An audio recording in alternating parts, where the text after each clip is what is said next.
Bismillahi walibni waruhil kudus al-ilahul wahid. Demi nama Bapa, Putra, dan Rohul Kudus ketiganya yang esa. Shalom sahabat yang dikasih oleh Tuhan. Berjumpa kembali dengan saya di channel ini. Terima kasih buat teman-teman yang selalu setia mendukung perkembangan channel ini dengan cara subscribe, like, komen, dan share. Tuhan memberkati kita.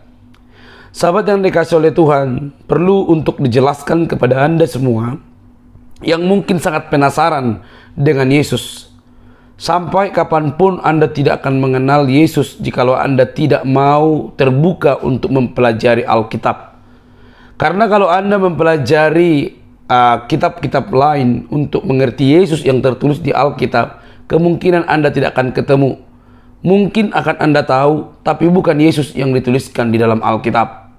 Itulah sebabnya ada banyak orang yang mencoba menyamakan antara Yesus dengan Isa. Sekalipun Yesus dan Isa itu bisa digunakan untuk pribadi yang sama oleh karena latar belakang budaya bahasa yang berbeda, namun pribadinya sama. Tetapi bisa dia berbeda kalau itu sudah berbeda dengan kisahnya, teman-teman. Oke? Kali ini kita akan mendengar satu diskusi dari seorang Muslim yang penasaran dan dijelaskan dengan baik. Lihat dengan terang, jadilah cerdas, tidak perlu kepanasan. Ini dia videonya.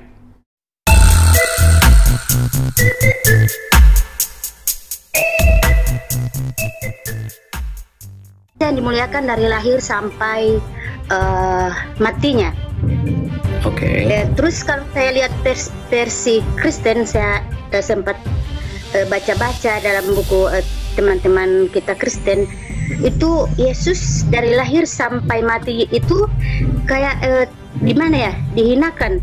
Lahirnya di kandang domba, dari rahim Maria kekasih Yusuf, mati dalam keadaan tertutup. Ya. Kalau di Islam kan dia lahir di pohon kurma, alhamdulillah itu masih.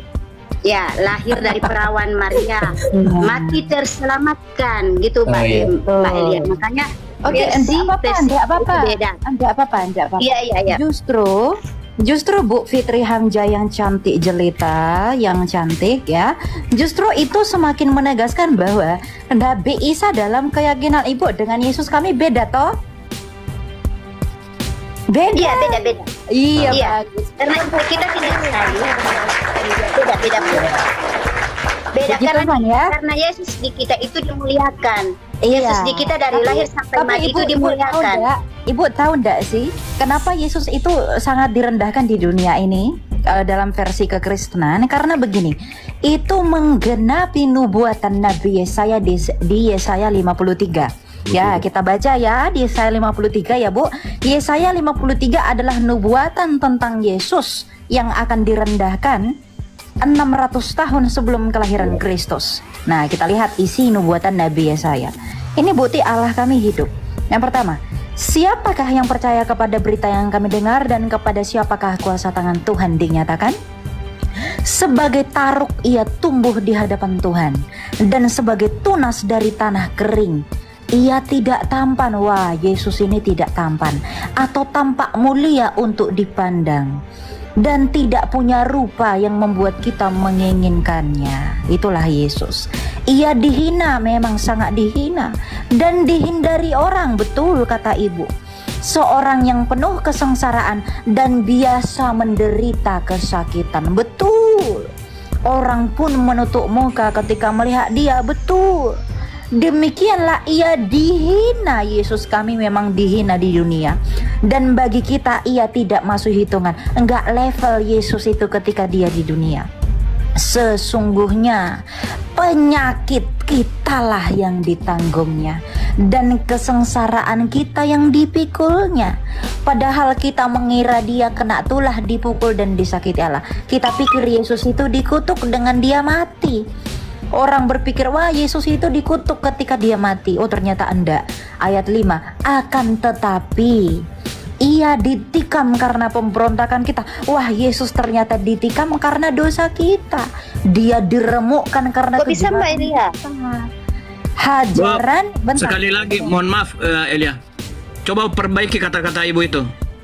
Tadi kami sudah memperbaiki Ibu selalu mengucapkan Mbak Elia.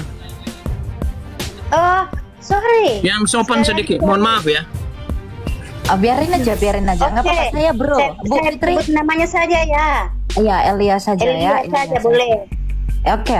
Oh iya, Nah, Elia. dengarkan ya Bu ya. Saya jelaskan dulu ya, jangan dipotong, oke? Iya, siap. Nah, hajaran yang mendatangkan damai sejahtera bagi kita ditimpakan kepadanya.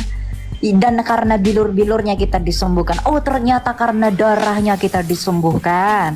Kita sekalian sesat seperti domba, masing-masing mengambil jalannya sendiri, tapi Tuhan telah menimpakan kepadanya kejahatan kita sekalian. Kita itu selalu berbuat jahat, tetapi kejahatan kita ditimpahkan kepada Dia. Dia dianiaya, betul, Dia dianiaya, tetapi Dia membiarkan dirinya disakiti. Yesus tidak melawan, dan Dia tidak membuka mulutnya seperti anak domba yang dibawa ke pembantaian, seperti induk domba yang keluh di depan mereka yang menggunting bulunya. Ia tidak membuka mulutnya. Sesudah Ia ditahan dan dihukum, Ia digiring pergi. Betul, ketika Yesus digiring pergi, siapa yang peduli akan apa yang terjadi padanya? Sungguh Ia terputus dari negeri orang hidup ketika Dia mati, betul. Dan karena pemberontakan umatku Ia kena tulah, karena kesalahan kita Dia disalibkan. Betul sekali. Orang menempatkan kuburnya di antara orang fasik dan makamnya di antara orang kaya. Sekalipun Ia tidak berbuat kekerasan dan tipu daya tidak ada dalam mulutnya. Betul sekali, Yesus tidak pernah berdosa. Namun kata Yesaya, Tuhan berkehendak meremukkan Dia, membuat Dia sakit apabila jiwanya diserahkan sebagai korban penebus salah. Ia akan melihat keturunannya, umurnya akan lanjut, dan kehendak Tuhan akan terlaksana olehnya. Ternyata benar, Yesus itu mati untuk menjadi korban penebus salah, seperti yang dinubuatkan oleh Nabi Yesaya 600 tahun sebelum kematiannya. Ayat 11, sesudah kesusahan jiwanya, Ia akan melihat terang dan menjadi puas. Ketika Yesus bangkit, ternyata dibuktikan oleh pengetahuannya, hambaku orang benar itu akan membenarkan banyak orang, karena kejahatan mereka akan dipikulkan. Haleluya. Karena ternyata ini digenapi oleh Yesus. Bagi kami yang beriman kepadanya, kami dibenarkan. Sebab itu ayat 12, aku akan membagikan kepadanya rampasan di antara orang-orang besar, dan Ia akan membagikan jarahan bersama orang-orang kuat. Karena Yesus telah menyerahkan nyawanya ke dalam maut, juga karena Ia terhitung di antara pemberontak, padahal Ia menanggung dosa banyak orang dan berdoa untuk pemberontak-pemberontak. Jadi jangan heran Bu Fitri Hamzah, kalau Yesus kami dihina, direndahkan, dicaci, dimaki, dihindari banyak orang. Karena hal itu terjadi agar supaya sempurna nubuatan Allah kami yang hidup di Yesaya 53, bahwa Ia memang harus mengalami hal yang demikian, tapi semata-mata itu harus terjadi untuk apa? Keselamatan kami dan kita manusia. Jadi kalau Nabi Isa dalam keyakinan Anda, kalau Nabi Isa dalam keyakinan Ibu ditinggikan, dimuliakan, begitu dihormati, itu bukanlah Yesus kami.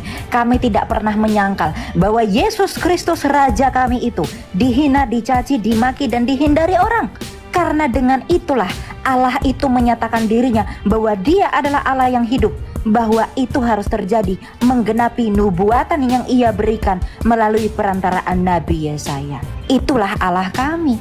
Maka tidak bisa tidak, Yesus Kristus dalam kekristenan dan Nabi Isa dalam keyakinan Anda adalah dua pribadi yang berbeda. Kalau Yesus kami direndahkan dan dihina di dunia, dan ketika Isa Anda dimuliakan di dunia, itu berbeda. Sehingga jangan dipaksa. Begitu ya Bu Fitri ya. Jadi jelas ada dalilnya toh.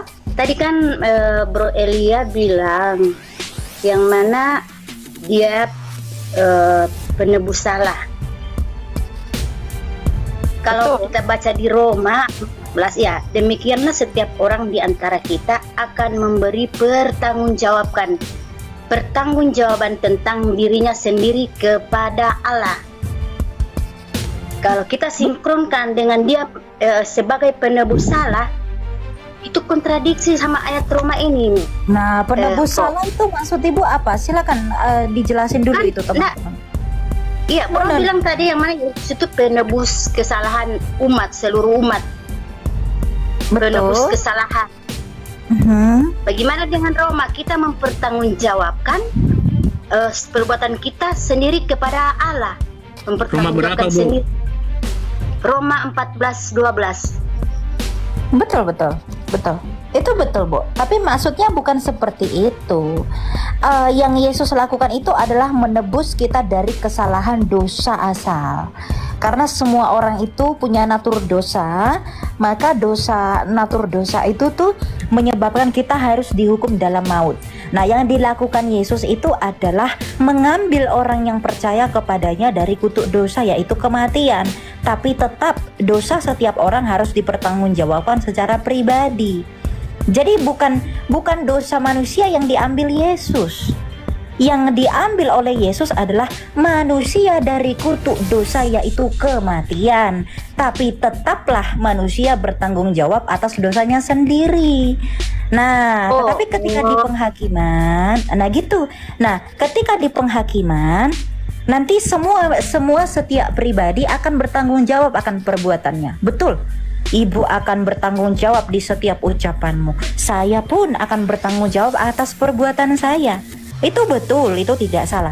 Tapi saya yang percaya kepada Yesus, saya akan dibenarkan. Dosa saya tidak lagi diperhitungkan. Kenapa? Karena saya sudah diambil dari kutuk dosa, yaitu kematian. Maka kematian tidak lagi berkuasa atas saya. Tapi bagi mereka yang tidak percaya Yesus, kematian masih berkuasa atas mereka. Kenapa? Karena masih ada dosa yang harus dipertanggungjawabkan secara pribadi. Betul, itu nggak salah. Tapi gini harus kita pahami, yang Yesus lakukan itu apa? Bukan mengambil dosa. Yesus ngapain? Yesus ngambil dosa? Wong Yesus kudus toh. Yang Yesus ambil itu adalah manusia dari kutuk dosa, yaitu kematian kekal. Sehingga yang percaya kepadanya itu tidak mati kekal, tapi dosanya tetap ditanggung jawabnya, tetap bertanggung jawab. Makanya Yesus kan berkata begini, 1 gelas air pun yang kau berikan kepada anak kecil ini, kau tidak kehilangan upahmu. Perbuatan kami tetap diperhitungkan Yesus, tapi dosa kami dilupakan oleh Dia. Kenapa? Karena kami beriman kepada Dia. Kematian tidak lagi berkuasa atas kami yang sungguh-sungguh percaya kepada Dia. Tapi perhitungan baik kami tetap dipertanggungjawabkan secara pribadi. Perbuatan baik kami tetap akan diupahi sesuai dengan jumlah dan besarnya perbuatan itu. Misalnya, tentu upah saya dengan upah Pak Apolos itu berbeda. Pak Apolos sudah menjadi apologet sekian lama, saya baru. Upah Pak Apolos pasti lebih besar daripada saya, gitu loh. Karena Pak Apolos melakukannya secara pribadi, saya pun melakukannya secara pribadi. Tapi pelanggaran itu, tetapi kutuk itu tidak lagi berlaku bagi saya dan Pak Apolos. Kenapa? Karena kami telah dibenarkan. Yesaya 53 tadi, Bu Fitri, ada dalilnya. Jadi menerjemahkan Alkitab itu tidak boleh sembarangan, dalam artian membenturkan yang satu dengan yang lain. Karena kami menerima ini semua sebagai firman Allah. Begitu ya. Oke, bro. Saya nyimak tadi. Berarti di sini kita butuh pertobatan. Tapi setelah kita menerima Yesus, jeda waktu sebelum kita meninggal, kan manusia qadarullah itu kan selalu berbuat dosa. Nah, jelas di sini butuh pertobatan. Kita harus bertobat. Kan harus mempertanggungjawabkan dosa perbuatan itu, Mbak Elia. Pertobatan itu ini nanti dilanjut ya. Pertobatan itu, Bu, itu percaya pada Yesus, Bu. Itu disebut pertobatan. Sebab itu kamu bertobatlah dan memberi dirimu dibaptis. Barang siapa yang percaya dan dibaptis, nah, ia akan diselamatkan. Tapi barang siapa yang tidak percaya, ia akan dihukum. Perbuatan baik, pertobatan perbuatan itu menjadi tanda, bukan menjadi syarat. Jadi bedakan ya, Bu ya. Seperti orang makan obat. Dia makan obat dan dia sehat. Dia sehat itu menjadi, dia itu orang makan obat, dia menjadi sehat dan dia bisa lari-lari. Dia bukan lari-lari untuk menjadi sehat, atau dia bukan lari-lari untuk makan obat. Dia makan obat, tandanya dia sehat. Ketika dia sehat, dia itu bisa berlari-lari. Nah, orang ini tidak berlari-lari untuk makan obat. Bukan berlari-lari untuk sehat. Bukan, tetapi makan obat untuk sehat. Berlari-lari itu tanda bahwa dia telah sehat, tapi tetap makan obat. Yesus pun begitu. Yesus itu adalah obat. Ketika dia sudah percaya pada Yesus, artinya dia akan diberi Roh Kudus. Ketika dia diberi Roh Kudus, maka tandanya dia akan berbuat baik. Jadi bukan berbuat baik untuk percaya Yesus, tapi percaya Yesus dulu kemudian berbuat baik. Karena tanda orang percaya adalah perbuatan baik. Tanda orang diselamatkan adalah perbuatan baik. Jadi percaya dulu baru diselamatkan, kemudian tanda orang diselamatkan berbuat baik. Bukan berbuat baik dulu baru percaya baru diselamatkan. Salah. Karena keselamatan itu anugerah, kasih karunia, bukan hasil usaha manusia. Ya, jadi kita percaya dulu, kemudian kita diselamatkan. Nah, tanda kita diselamatkan ini berbuat baik. Kalau ada orang mengaku percaya, mengaku diselamatkan, tetapi tidak berbuat baik, itu menipu. Itu bukan diselamatkan berarti. Ya. Jadi kalau ada orang mengaku percaya, mengaku diselamatkan, tetapi tidak berbuat baik, itu orang pembohong. Itu berarti orang itu sebenarnya tidak diselamatkan. Karena tanda orang diselamatkan adalah berbuat baik. Kenapa demikian Elia? Karena orang yang diselamatkan atau orang yang percaya pada Yesus adalah orang yang diberi karunia Roh Kudus. Ketika diberi karunia Roh Kudus, maka Roh Kudus akan melakukan pengudusan. Dan orang yang dilakukan pengudusan ini akan berbuah-buah roh. Nah, kalau ada orang mengaku percaya Yesus, mengaku diselamatkan, tetapi tidak berbuah di dalam roh, maka orang itu penipu. Orang itu berbohong. Karena apa? Tidak ada tandanya bahwa dia orang percaya. Saya tidak tahu ada orang tenggelam di dalam air kalau tidak ada bulir-bulir air yang keluar. Saya tidak tahu di dalam ada lubang bocor kalau tidak ada angin yang keluar. Saya tidak percaya bahwa ban itu bocor kalau tidak ada tanda bahwa ada angin yang saya rasakan keluar dari ban yang bocor itu. Kalau ada bilang ban itu bocor, tapi tidak ada angin yang keluar dari ban itu nggak bocor, menipu dia. Jadi orang yang mengaku percaya Yesus tetapi tidak melakukan perbuatan baik itu menipu, artinya dia tidak pernah percaya dan tidak pernah diselamatkan. Ya. Jadi perbuatan baik itu tanda, gitu Pastor? Ya. Ya, betul. Ya. Jadi gitu ya, Bu ya. Saya bacakan satu ayat. Oke. Bang Jack, segitu aja, banyak yang antri di bawah. Saya turun. Oke, jadi udah jelas Bu ya. Ya, terima kasih udah Ibu bertanya. Kiranya Roh Kudus memberikan pengertian kepada Ibu untuk selanjutnya. Baik teman-teman yang dikasih oleh Tuhan, kita sudah mendengar apa yang dibahas dan apa yang dipertanyakan. Tentu inilah yang membuat kekristenan itu, khususnya Yesus Kristus itu berbeda dengan pemahaman-pemahaman kebanyakan orang di luar sana, teman-teman. Kenapa saya katakan demikian? Karena pada hakikatnya Yesus datang ke dunia itu untuk menyelamatkan umat manusia. Umat manusia itu perlu kita garis bawahi bahwa dia ciptaannya Allah. Ya, ciptaannya Allah. Tetapi karena melakukan dosa, karena free will-nya itu dilakukan untuk melakukan dosa, maka mereka terpisah dan mendapatkan hukuman kematian. Ya, kematian rohani dan kebinasaan. Saudara, hal itu jelas dituliskan dalam Alkitab. Jadi sebenarnya semua sudah tertata, tinggal bagaimana Anda memahami tanpa membelokkan, bahkan memutuskan benang merahnya. Anda sudah mengerti seharusnya. Nah, dosa yang jatuh ke dalam manusia yang jatuh ke dalam dosa, maka itulah tujuan Yesus datang ke dunia. Kalau kita pelajari dalam Taurat, ya toh, bagaimana domba itu diminta atau dikehendaki supaya dipersembahkan ke bait Allah untuk menjadi sarana pengampunan dosa. Pengampunan dosa itu harus ditandai dengan pengorbanan. Pengorbanan itu ditandai dengan ada pencurahan darah sebagai bukti bahwa kamu itu diampuni pada perjanjian lama, sahabat. Nah, tetapi itu bukan korban yang sempurna seperti yang dituliskan oleh dalam surat Ibrani, bahwa korban binatang itu tidak mungkin sempurna. Maka ada korban yang sejati yang menghapus dosa umat manusia, bahwa anak domba itu yaitu Kristus, firman menjadi manusia yang lahir di tempat yang semestinya kurang elok, kurang baik lah, tapi tidak ada masalah di situ, bahwa Yesus lahir di sana untuk menunjukkan ini domba sejati itu. Maka di dalam Yohanes 1 ayat 29, inilah domba Allah, anak domba Allah yang menghapus dosa dunia.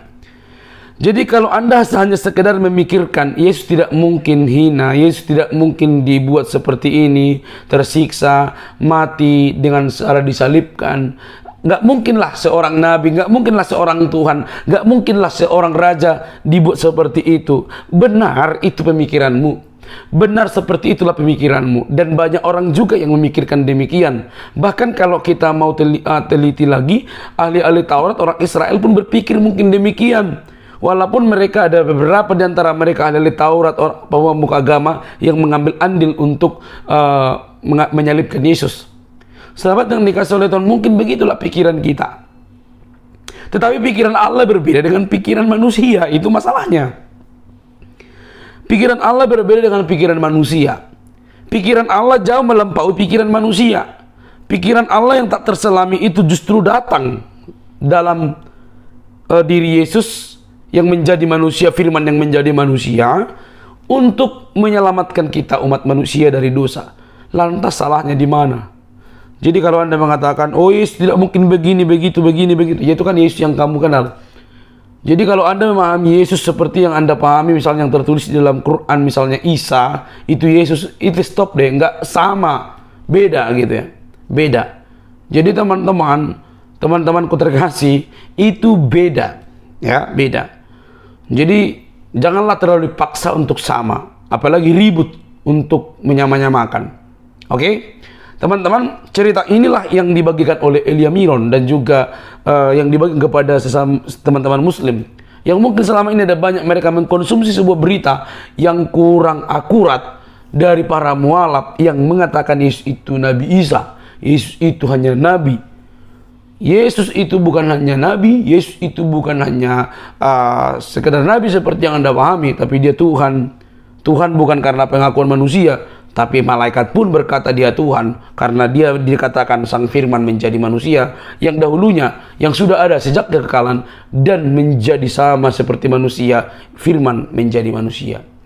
Jadi itulah keunikan kekristenan, yang mana Yesus menyelamatkan umat manusia dengan cara di luar pikiran manusia, dan itu lambang dari kita yang berdosa.